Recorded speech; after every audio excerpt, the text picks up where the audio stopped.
Hello. How you doing? This is the National Police and Trooper Association. We're calling everyone to let them know the new drive is underway.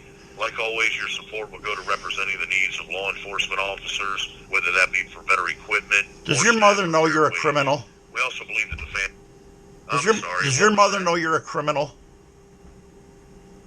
How do you feel about that? Okay, well, thank you for your time. Fuck off.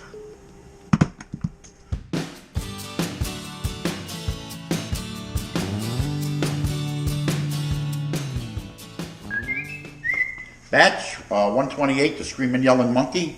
Hi, how you doing? Can you see me in there? I don't even know. We're going to get a sample on it. It's been 22 days, I think. Or, I don't know, it's been something like that. 16, 18 days. I'm looking at my old sheet here. Let's see, I never wrote down the day I kegged it, so we're going to write down the day we did this one. This was brewed on December 4th. So I'm going to pull a bubbler out. Yada, yada, yada. Let's get a reading on this Screaming Yelling Monkey. This is the second time we brewed this one. Spilling it all over. Why wouldn't I? Alright, we got the keg under sanitizing conditions right now. Yeah, we're spilling it all over. So the keg is being sanitized, and this is our the Finru. I don't know if he's going to get it. Brewer's Best natural flavoring for beer and wine. Peanut butter flavoring, 4 ounces. This is what we used last time. So we're hoping it's finished just as good as it did last time. And last time it was at 1020. A little high for a stout, but I think we're going to be right in the ballpark here again. I can't really see it at this time. She might have finished even better than that. So on to kegging, and we'll get back to the reading once the bubbles settle down. 128, Screaming Yelling Monkey to the keg. Make sure your hose is at the bottom of the keg if you're not doing a closed transfer. You don't want to be splashing. And off the Screaming Yelling Monkey Stout goes. I expect to pick up some yeast here. I'm looking to see how much. Not too bad. That's pretty good. So the reading here, while she's filling, the bubbles are settling down. Can't get in there, still can't see it. We're at the green mark, bottom of the green, almost exactly where the other one was.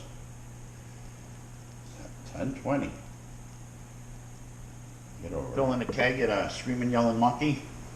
Came out at 1020. We'll do the math. 1020. Exactly what my other one was. She finished the same. I'll be darned. So we'll do a calculation on that. But for now, we're going to pour in the peanut butter extract that makes this beer taste so good. I'll give it a second or two, and in she goes. Oh, they got a cap on this.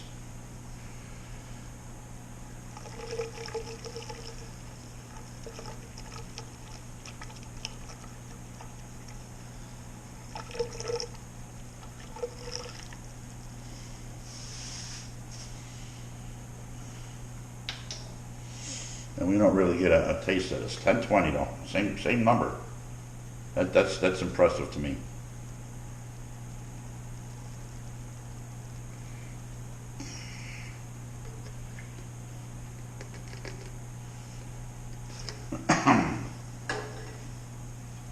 So I'm not kidding you either. 1020, right on the money. What was the original gravity? 1020, same thing. No, the original gravity. Same as the first batch, 1062. Okay, thank you. You're gonna calculate it. It should be exactly Yes, dear. 5.51% someplace in there. It's amazing. So the extract is in.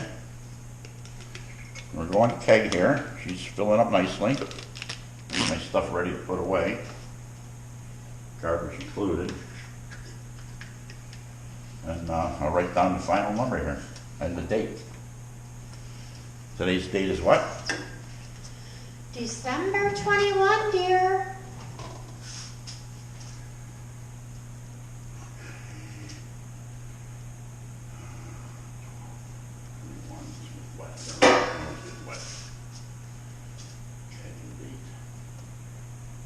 Finish that.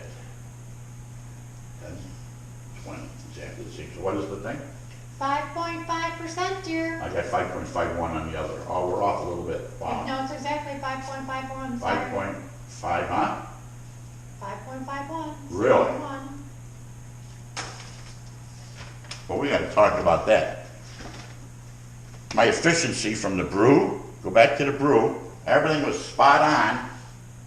Spot on. Besides, the one number was 3 points higher, but the finish ratio is the same thing.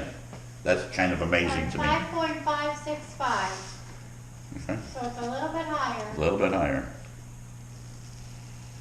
So I put a little peanut butter in here. You want to taste this? Yes, dear. Barely any in there, though. Just as good as the other one.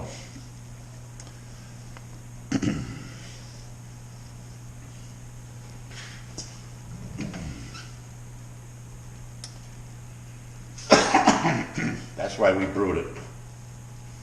Because this beer, we loved it. So, Finru is doing one. We hope you can get the same extract. Oh, we're at the end here, folks. Picking up a little trub. I'm just going to tilt a little bit.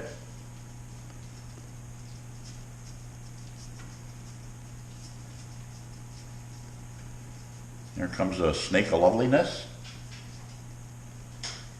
And we're just about done.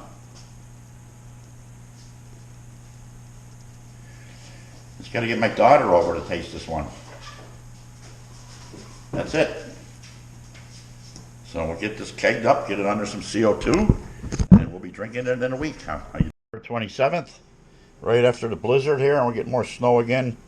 We're going to get a taste of the Screaming Yelling Monkey 2. This is version 2. All our numbers came spot on.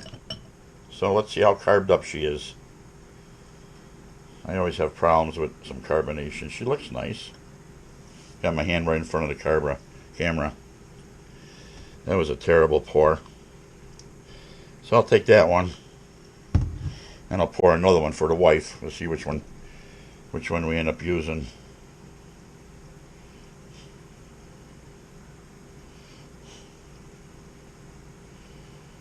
This is a chocolate oat peanut butter stout. Looks like she poured really nice, really nice. We'll give this one to the wife. She loves these two. She'll let me know if it's spot on right off the bat, because this is the second time we made this one, and we're just loving it. All right, this is a Screaming Yelling Monkey 2. Oh, the smell right off the bat. You smell the chocolate and you smell the peanut butter. This is the second time we've made this one, and I'm hoping my numbers came spot on. It was the best efficiency I've ever brewed. So we did it again, and like I say, our numbers are spot on. This came in at 5.51%, I believe. 1062 or 10, finished at 1020. Last beer was 1062, finished at 1020, the same thing. I believe my numbers are on. I can check them. You look at the video, but chocolate and peanut butter right up front. So here we go. I hope it's on. Tastes spot on.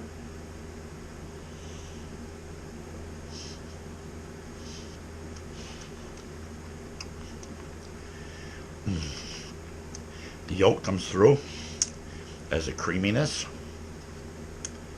Yeah, this tastes like my last one I made. And this recipe I'll use again. I don't think I'll change a darn thing of it. Oh, peanut butter. It's peanut butter and chocolate right on the nose. No doubt about that. Screaming, yelling monkey. That's not how a monkey goes, but I'm the monkey. So,